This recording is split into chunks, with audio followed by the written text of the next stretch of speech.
Halo Inspektor, beberapa waktu lalu Mimin pernah membahas tentang Manchester United. Seperti yang kita ketahui, MU adalah tim yang sempat terpuruk pada awal musim lalu, hingga Pak Ten Hag datang dan mencoba memperbaikinya. Kedatangan Pak Ten Hag membuat Manchester United kembali mendapatkan citra positif hingga menjadi tim yang patut diperhitungkan. Tapi di episode kali ini, Mimin mau ngebahas tentang FC Barcelona, sang rival dari Real Madrid yang nasibnya nggak beda jauh sama Manchester United. Klub besar yang sempat terpuruk karena mismanajemen sebelum akhirnya kembali menjadi tim kuat pada musim lalu. Dalam sejarah, FC Barcelona juga merupakan klub yang besar dan memiliki sejarah bergengsi. Selain memenangkan banyak trofi dan memiliki fans yang banyak, FC Barcelona juga merupakan salah satu simbol penting bagi identitas Katalan. Bahkan hingga sekarang, Catalonia masih menginginkan kemerdekaan Spanyol, dan setiap kali FC Barcelona bertanding, bendera Catalonia selalu dikibarkan.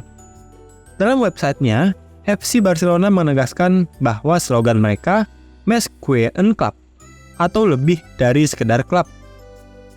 Hal ini juga menegaskan bahwa FC Barcelona memiliki akar identitas dari Katalan. Uniknya, meskipun memiliki identitas Katalan yang kuat, namun pendiri Barcelona bukanlah orang Katalan dan bahkan bukan merupakan orang Spanyol. FC Barcelona sendiri didirikan pada 29 November 1899 oleh seorang pebisnis berkebangsaan Swiss yang bernama Johan Gamper. Di masa itu, sepak bola menjadi olahraga yang relatif baru dan sedang naik daun di Eropa sejak dikembangkan di negara Inggris. Johan Gamper awalnya mendirikan FC Barcelona di kota Barcelona dengan maksud untuk memperkenalkan sepak bola di kota tersebut.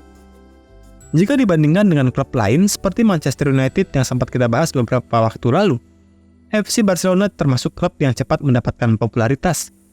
Hal ini terjadi karena mereka cepat berprestasi. Bahkan dalam waktu 3 tahun sejak berdiri, mereka sudah sanggup menyabet trofi Makaya, yaitu trofi pertama mereka. Pada tahun 1909 juga, di umurnya yang ke-10, Barcelona sudah memiliki stadion sendiri yang bernama Camp de la Industria, disusul dengan kemenangan Pyrenees Cup 4 kali berturut-turut di tahun 1910 hingga 1913. Kesuksesan FC Barcelona tidak lepas dari perjuangan Johan Gamper. Sebagai pebisnis, ia selalu menginvestasikan uangnya untuk FC Barcelona dan berbeda dengan kebanyakan pemilik sepak bola di liga sebelah yang pelit investasi dan membuat timnya amburadul. Hal inilah yang membuat Barcelona masuk pada masa keemasan di dekade 20-an.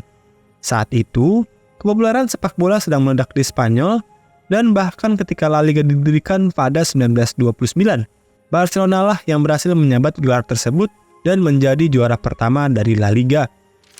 Perlu diketahui, di tahun 1929, tim-tim yang terlibat di La Liga bukanlah tim-tim cemen, melainkan tim yang kuat seperti Athletic Bilbao, Real Madrid, dan Real Sociedad. Tentunya fakta ini membuat Barcelona menjadi makin populer. Di masa-masa ini juga, Barcelona mulai melihat dirinya sebagai bagian dari identitas Katalan. Mereka mulai mengganti bahasa klub dari bahasa Spanyol ke bahasa Katalan. Orang-orang yang beretnis Katalan pun mulai tertarik menjadi bagian dari klub yang kelak kita kenal sebagai Socio. Di dekade ke-90-an, Barcelona sebenarnya sudah memindahkan stadion mereka dari Camp de la Industria ke Camp de les Corts. Namun karena pendanaan massal dari para anggotanya, mereka memiliki uang untuk membesarkan stadiumnya di tahun 1926. Barcelona juga memenangkan Copa del Rey pada tahun 1922, 1925, 1926, dan 1928 pada dekade ini. Pada tahun 1936 hingga 1939, Perang Saudara Spanyol pecah dan FC Barcelona pun terkena dampaknya. Saat itu, FC Barcelona sudah kehilangan pendiri mereka sejak 1930, yaitu Johan Gamper, yang meninggal karena bunuh diri akibat depresi.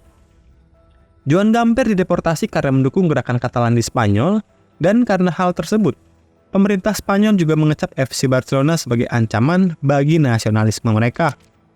Di tahun 1936, saat Perang Saudara Spanyol pecah, Josep Sunyol, sang presiden FC Barcelona saat itu, ditangkap dan dieksekusi oleh tentara Franco. Hilangnya Johan Gamper dan Josep Sunyol menjadi pukulan telak bagi FC Barcelona dan membuatnya mengalami kesulitan. FC Barcelona ditekan habis-habisan saat pemerintahan Franco menginginkan para pendukung kemerdekaan Katalan untuk diam. Franco pun menghalalkan segala cara untuk meredam kepopularitasan FC Barcelona. Jika kepopularannya redup, para pendukung Katalan pasti nggak bisa banyak ngomong kan? Lambang Katalan dilarang paksa pada rezim Franco. Beberapa pertandingan ada yang dimanipulasi agar Barcelona kalah. Nama-nama Katalan pun dilarang, serta yang paling penting adalah pemerintahan Franco lebih mendukung Real Madrid untuk menjadi tim yang paling populer di Spanyol. Namun meskipun FC Barcelona ditekan habis-habisan oleh Franco, mereka tetap memiliki fanbase yang sangat kuat dan tetap menyuarakan identitas Katalan. Barcelona dalam keadaan sulit pun mampu mengimbangi Real Madrid dengan skor 5-5 pada tahun 1943 di Les Corts, yang merupakan salah satu pertandingan El Clasico paling bersejarah. Para pendukung FC Barcelona juga melihat diri mereka bukan sebagai fans bola, melainkan sebagai kaum resistance melawan pemerintahan Franco. Mereka juga melakukan banyak unjuk rasa dan protes, seperti menolak memakai tram untuk pulang sebagai bentuk solidaritas para kaum pekerja yang juga merupakan musuh fasis Franco. El Clasico, julukan pertemuan antara dua klub terbesar di Spanyol, yakni Real Madrid dan Barcelona, juga mulai mendapatkan popularitas di dekade 50-an. Di masa inilah, pemain-pemain seperti Ladislau Kubala, Luis Suarez Miramontes, Ferenc Puskás, dan Di Stefano turut meramaikan El Clasico. Kedua belah tim ingin membuktikan siapakah bos di La Liga. Mereka juga ingin menentukan apakah Katalan berhak merdeka dari Spanyol, ataukah mereka harus tunduk pada Spanyol yang lebih kuat dibandingkan mereka. Pada 15 Februari 1959, El Clasico pertama disiarkan di televisi Spanyol yang berakhir dengan kemenangan Real Madrid, meskipun Barcelona tetap keluar sebagai pemenang di kejuaraan La Liga musim tersebut. Pada tahun 1960-an, Barcelona seakan terjerumus dalam masa paling kelam kedua mereka ketika Real Madrid memiliki Alberto Di Stefano dan Ferenc Puskás dan menjadi pemain teroverpower di La Liga. Pada dekade tersebut, Real Madrid bahkan mendominasi La Liga dan memenangkan gelar La Liga pada setiap musim dengan pengecualian musim 1965-1966, di mana Atletico Madrid menjadi pemenangnya. Namun perlu diketahui bahwa Real Madrid dan Atletico Madrid hanya beda 1 poin di musim tersebut, di mana Atletico Madrid memperoleh 44 poin sedangkan Real Madrid memperoleh 43. Sedangkan Barcelona sendiri di sisi lain masih jauh dengan perolehan 38 poin. Di tahun 1960-an, mungkin fair to say kalau La Liga adalah liga petani, terutama karena pemain-pemain Real Madrid yang overpower.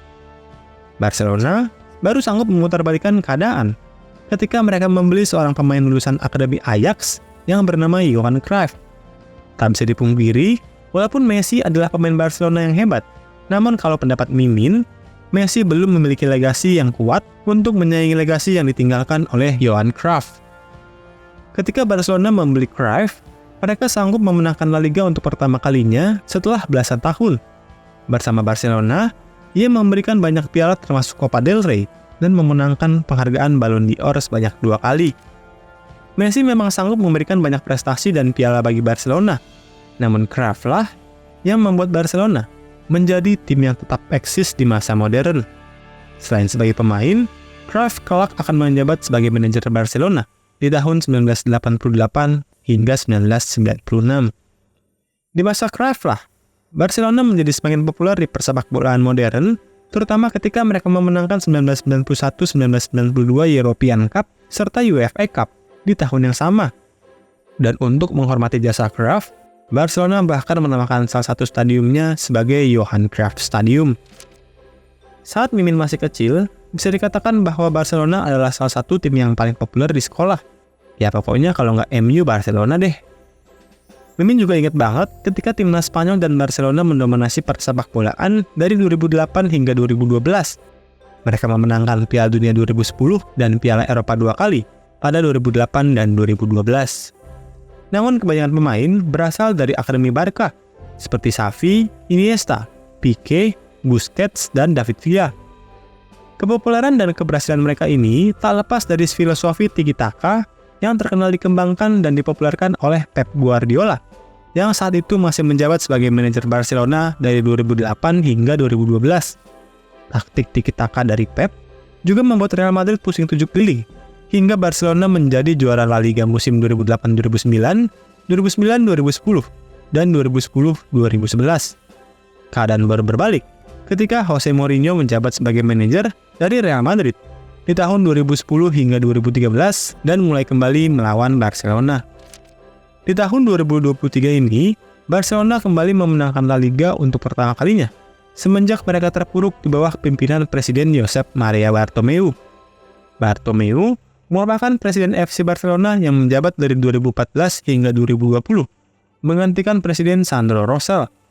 Di masa kepemimpinannya, Barcelona memang sempat menjadi sangat sukses terutama di musim 2014-2015, di mana mereka mengalami tsunami trofi seperti La Liga dan UCL. Namun setelah masa tersebut, Barcelona mulai mengalami kemunduran. Mismanagement, pandemi, skandal korupsi, dan masalah lainnya menghantui FC Barcelona di bawah pimpinan Bartomeu. Pemain-pemain penting Barcelona seperti Dani Alves dan Luis Suarez keluar, dan di sisi lain Barca malah memboyong banyak pemain dengan harga tinggi, layaknya Antoine Griezmann dan Philippe Coutinho. Hal ini membuat tagihan dari Barca juga membengkak. Puncak bobroknya Barcelona berada pada 15 Agustus 2020, di mana Bayern Munchen sukses mengalahkan Barcelona dengan skor 8-2. Yang lebih menyakitkan adalah Philippe Coutinho, yang sedang dipinjamkan ke Bayern turut menyumbangkan 2 gol ke gawang Barca. Hal ini membuat manajer mereka, Setien, dipecat oleh Bartomeu dan digantikan oleh bek legenda Barca, Ronald Koeman. Namun Koeman juga masih belum mampu mengangkat performa Barca. Bahkan Messi sang goat juga harus keluar akibat Barca yang tidak memiliki uang untuk mempertahankan dirinya. Bartomeu akhirnya dipaksa turun setelah skandal Barca Gate yang mengakibatkan dirinya terekspos ke publik dan digantikan oleh Joan Laporta.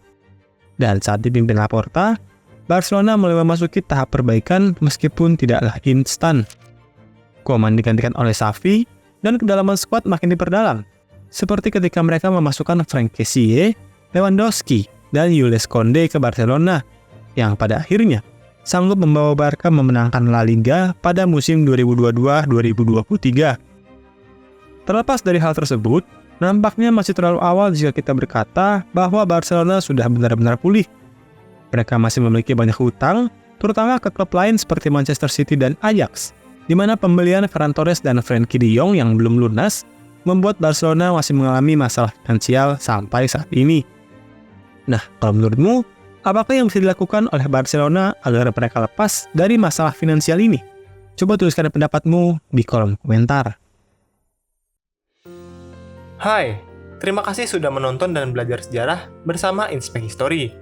Jangan ragu untuk berikan komentar, like, dan bagikan bila kamu merasa konten ini bermanfaat.